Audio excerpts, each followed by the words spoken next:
नमस्कार, स्वागत आप सभी का YouTube channel knowledge TV Haryana. आज 2 सितंबर सभी हरियाणा वासियों के लिए 10 बड़ी योजना घोषणा ऐलान। दोपहर 1:30 बजे तक क्या है पूरी जानकारी, आइए देखते हैं।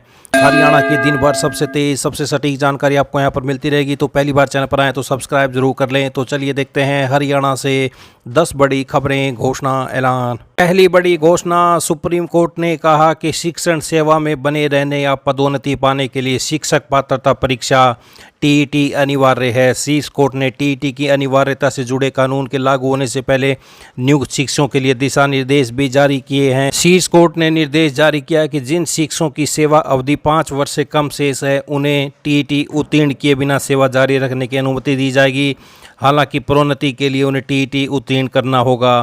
पीठ ने यह भी कहा कि अधिनियम लागू होने से पूर्व भर्ती सेवारत शिक्षक जिनकी सेवानिवृत्ति में 5 वर्ष से अधिक का समय बचा है उन्हें 2 वर्षों के भीतर टीईटी उत्तीर्ण करना होगा। विफल रहने पर सेवा छोड़नी होगी, अनिवार्य रूप से सेवानिवृत्त होना होगा या सेवांत लाभ का भुगतान करना होगा। तो शिक्षण सेवा में बने रहने या प्रोन्नति के लिए टीईटी अनिवार्य होगा। 2 वर्ष में टीईटी पास करने में विफल रहने पर सेवा छोड़नी होगी या सेवानिवृत्त होना होगा। तो ये बड़ी अपडेट। आइए अगली बड़ी घोषणा देखते हैं। प्रदेश में अनुसूचित जातियों के लिए जारी हुआ फंड अब लैप्स नहीं होगा। प्रदेश सरकार अनुसूचित जाति विकास निधि योजना, इसके आवंटन तथा वित्तीय संसाधनों के प्रबंधन के उचित उपयोग के लिए कानून बनाने जा रही है। आरोप है कि अनुसूचित जाति विकास निधि योजना के तहत कई बार पूरे फंड का इस्तेमाल नहीं किया जाता, जिससे पात्र लोगों तक सरकारी योजनाओं का लाभ नहीं पहुंच पाता। उनके सवाल पर प्रश्नकाल में बहस तो नहीं हो सकी, लेकिन अंतराकित सवाल के जवाब में सामाजिक न्याय और अधिकारिता, अनुसूचित जातियों एवं पिछड़े वर्ग कल्याण एवं अंत्योदय मंत्री ने माना सरकार इस संबंध में कानून बनाने पर विचार कर रही है। तो अनुसूचित जातियों के लिए संचालित योजनाओं का जमीनी स्तर पर प्रभावी क्रियान्वयन होगा सुनिश्चित। अब लैप्स नहीं होगा अनुसूचित जातियों के लिए जारी हुआ पैसा। बड़ी अपडेट। आइए अगली बड़ी घोषणा देखते हैं। रोजगार कार्यालयों में रजिस्ट्रेशन कराकर शिक्षित युवा मानदेय बेरोजगार भत्ते का लाभ लेने वाले युवाओं की संख्या जुलाई महीने में बढ़ी है।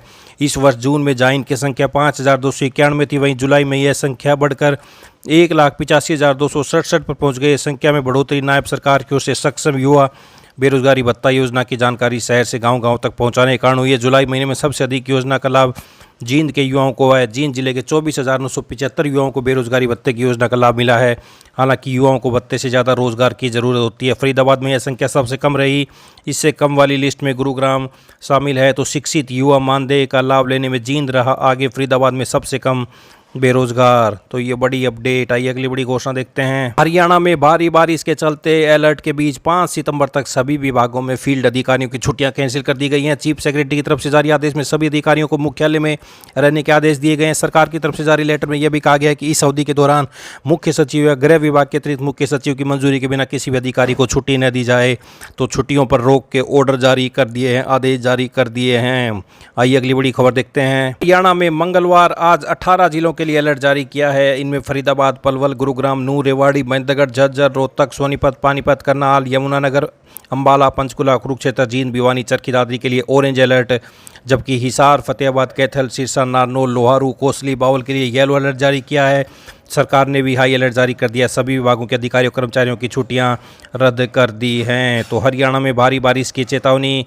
बड़ी अपडेट। कई नदियां उफान पर, बड़ा जलस्तर। हिसार में बासड़ा नहर टूटी, सिरसा में 2 मकानों की दीवारें गिरी, यमुनानगर के हथिनी कुंड बैराज में भरा पानी, खोले गेट। तो ये हरियाणा मौसम से बड़ी अपडेट। आइए अगली बड़ी घोषणा देखते हैं। वित्त वर्ष 2024-25 आकलन वर्ष 2025-26 के लिए आईटीआर भरने का काम चल रहा है। आयकर विभाग ने इस साल करदाताओं को आईटीआर भरने के लिए अतिरिक्त समय दिया है। आमतौर पर इनकम टैक्स रिटर्न दाखिल करने की आखिरी तारीख 31 जुलाई को समाप्त हो जाती है, लेकिन इस बार आईटीआर फाइलिंग के लिए 1.5 महीने का समय और मिला है। हालांकि ये डेडलाइन भी करीब है और करदाताओं के पास 20 दिन से कम से समय बचा है। अगर आपने अभी तक आईटीआर नहीं भरा तो जल्दी भर दें, क्योंकि डेडलाइन बीतने के बाद इसके लिए आपको पेनल्टी देना पड़ सकता है। तो 15 सितंबर तक है समय। रिटर्न भरने के लिए 20 दिन से भी कम समय देरी पर लगेगा जुर्माना। आयकर विभाग ने करदाताओं को आईटीआर भरने के लिए दिया है अतिरिक्त समय। बड़ी अपडेट। आई अगली बड़ी घोषणा देखते हैं। केंद्रीय सड़क परिवहन एवं राजमार्ग मंत्री नितिन गडकरी ने हरियाणा में राष्ट्रीय राजमार्गों के सौंदर्यीकरण के लिए बड़े पैमाने पर पौधारोपण अभियान चलाने के निर्देश दिए हैं। इस संबंध में केंद्रीय मंत्री द्वारा राज्य सरकार को पत्र भेजा है। केंद्रीय मंत्री ने स्पष्ट कहा गया है कि राष्ट्रीय राजमार्गों के किनारों पर पौधारोपण व सौंदर्यीकरण का कार्य मानसून सत्र के दौरान उपलब्ध स्थान के अनुसार एजेंसियों अथवा राज्य के वन विभाग के माध्यम से किया जाएगा। इस वर्ष भी आगामी वर्षा ऋतु में बड़े पैमाने पर पौधारोपण होगा। इसके लिए क्षेत्रीय इकाइयों को दिशा निर्देश पहले जारी किए जा चुके हैं।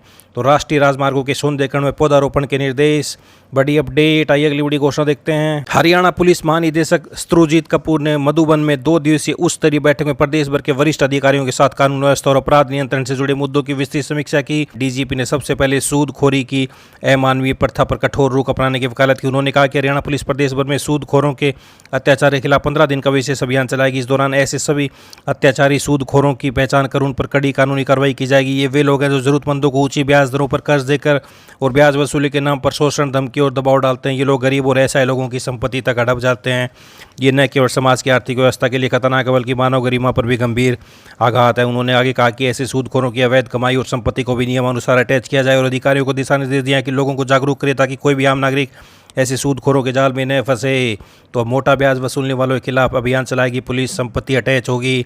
तो बड़ी अपडेट, पुलिस महानिदेशक ने की बैठक, दिए दिशा निर्देश। तो ये आज दोपहर 1:30 बजे तक की बड़ी खबरें, घोषणा, ऐलान, पल पल की जानकारी आपको यहाँ पर दिन भर मिलती रहेगी। तो इस अपडेट में इतना ही। मिलते हैं अगली बड़ी घोषणाओं के साथ, तब तक के लिए बहुत बहुत धन्यवाद।